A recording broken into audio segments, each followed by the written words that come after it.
The details in these images might look like they're from a photograph, but this is an oil painting using a style called photorealism. Here he's real sharp, you can see the sweat on him. Since the 1970s, Daniel A. Moore has captured the hearts of both artists and fanatic sports fans alike. My mom was a major in art education, so she always kept me in watercolors and finger paints, and my dad was encouraging the sports side, keeping me in football helmets, baseball gloves, cleats, and that kind of thing. He formally trained and developed his artistic talent at the University of Alabama. We did quite a bit of figure drawing and things like that. As a Bama grad, it's no secret he pulls for the Tide, but when it comes to his art, I give it my 100% artistic endeavor for each painting that I do, regardless of the team. Back in the spring of 2022, this Daniel Moore art exhibit was opened in the Alabama Sports Hall of Fame.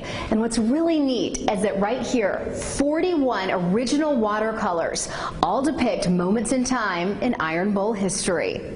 And it covered what I called the classic Iron Bowl, when you had a 50-50 ticket split, and that Legion Field would rock back and forth. He compiled these pieces into a large coffee table book called Iron Bowl Gold. And the neat thing about that book was that I got to collaborate with Keith Jackson, the famous sportscaster. And then by collaborating with the Birmingham News, you got the perspective from the sports journalist. Moore uses many reference pictures to create his perfect composition. How hard is it to find a reference picture of Nick Saban smiling?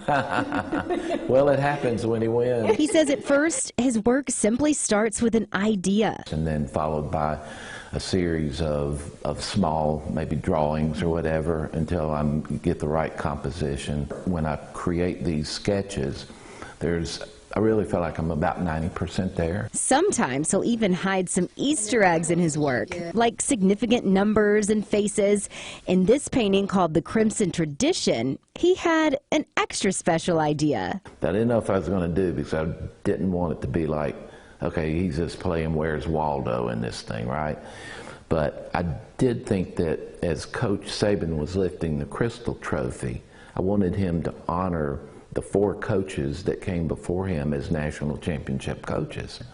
So I thought, okay, if I did many portraits embedded into the facets of the crystal, but did them so subtly that nobody would really see them unless you said, there they are, I decided to do that, and it was the very last thing I painted on that. Everything was done, but I painted those in, and I'm glad I did. These works of art are staples in man caves throughout the country. I asked if he has any of his own work on his walls at home. I do. Good. Yes. Okay. Yeah. I don't have much of a man cave, but I have a few that my wife lets me hang. A sentiment shared by many an SEC homemaker. You might recognize this painting. It's called The Crimson Legacy, and it's a still life. We found that more women were attracted to that because it wasn't just football in your face. Moore says each year he's flooded with orders for his mugs and calendars, which all make great holiday gifts for the sports fan on your list. Lillian Lalo, CBS 42 News, local coverage you can count on.